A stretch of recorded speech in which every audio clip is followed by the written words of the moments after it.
नमस्कार, आप देख रहे हैं हिंद लाइव। मैं हूं निहारिका सिंह। बिहार की राजनीति में एक बार फिर बड़ा भूचाल आ गया है। मुख्यमंत्री नीतीश कुमार के इस्तीफे की खबर के बीच जनसुराज के संस्थापक प्रशांत किशोर ने बड़ा हमला बोला है। उन्होंने इसे बिहार के लोगों के साथ धोखा बताया है। क्या है पूरा मामला, चलिए विस्तार से जानते हैं। बिहार के मुख्यमंत्री नीतीश कुमार, जो लंबे समय से राज्य की राजनीति के केंद्र में रहे हैं, अब इस्तीफा देने की तैयारी में बताए जा रहे हैं।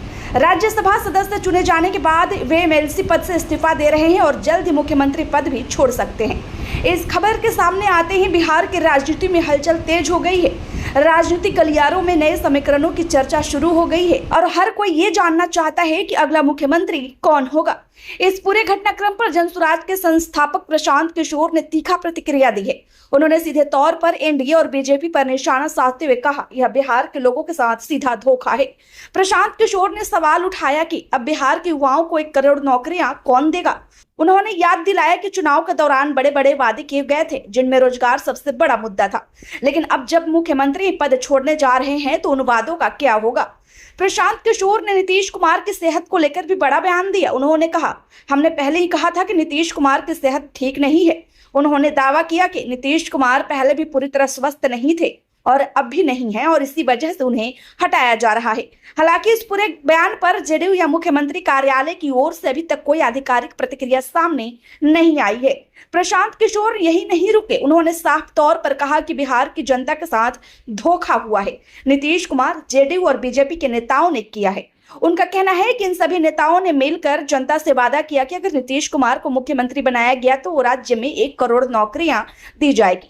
लेकिन अब जब हालात बदल रहे हैं तो यह सवाल उठाना लाजमी है, क्या वो वादे सिर्फ चुनावी जुमले थे। प्रशांत किशोर ने इसे जनता के भरोसे के साथ खिलवाड़ बताया। मुख्यमंत्री के चेहरे को लेकर भी प्रशांत किशोर ने बड़ा बयान दिया। उन्होंने कहा, सीएम मटेरियल वो होता है जिसे जनता चुनती है, लेकिन आज की राजनीति में स्थिति अलग है। उन्होंने आरोप लगाया कि अब मुख्यमंत्री का चेहरा वही होगा जिसे प्रधानमंत्री नरेंद्र मोदी और गृह मंत्री अमित शाह चाहेंगे। यह बयान सीधे तौर पर केंद्र सरकार की भूमिका पर सवाल खड़ा करता है और यह दर्शाता है कि राज्य की राजनीति में किसका प्रभाव ज्यादा है। अब सबसे बड़ा सवाल यही है कि नीतीश कुमार के बाद बिहार का अगला मुख्यमंत्री कौन होगा। क्या एनडीए में कोई नया चेहरा सामने आएगा या फिर राजनीतिक समीकरण पूरी तरह बदल जाएंगे। बिहार की राजनीति पहले से ही गठबंधन और बदलावों के लिए जानी जाती रही है। ऐसे में यह घटना आने वाले चुनाव पर भी बड़ा असर डाल सकता है। इस पूरे घटनाक्रम के बीच सबसे बड़ा सवाल जनता के सामने है, क्या चुनावी वादों की कोई जिम्मेदारी तय होगी।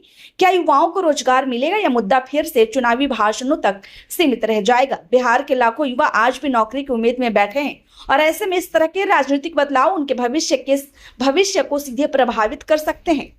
तो ये थी पूरी खबर नीतीश कुमार के संभावित इस्तीफे, उस पर प्रशांत किशोर के बड़े हमले को लेकर। अब देखना होगा कि बिहार की राजनीति किस दिशा में जाती है और क्या जनता को उनके सवालों का जवाब मिल पाता है।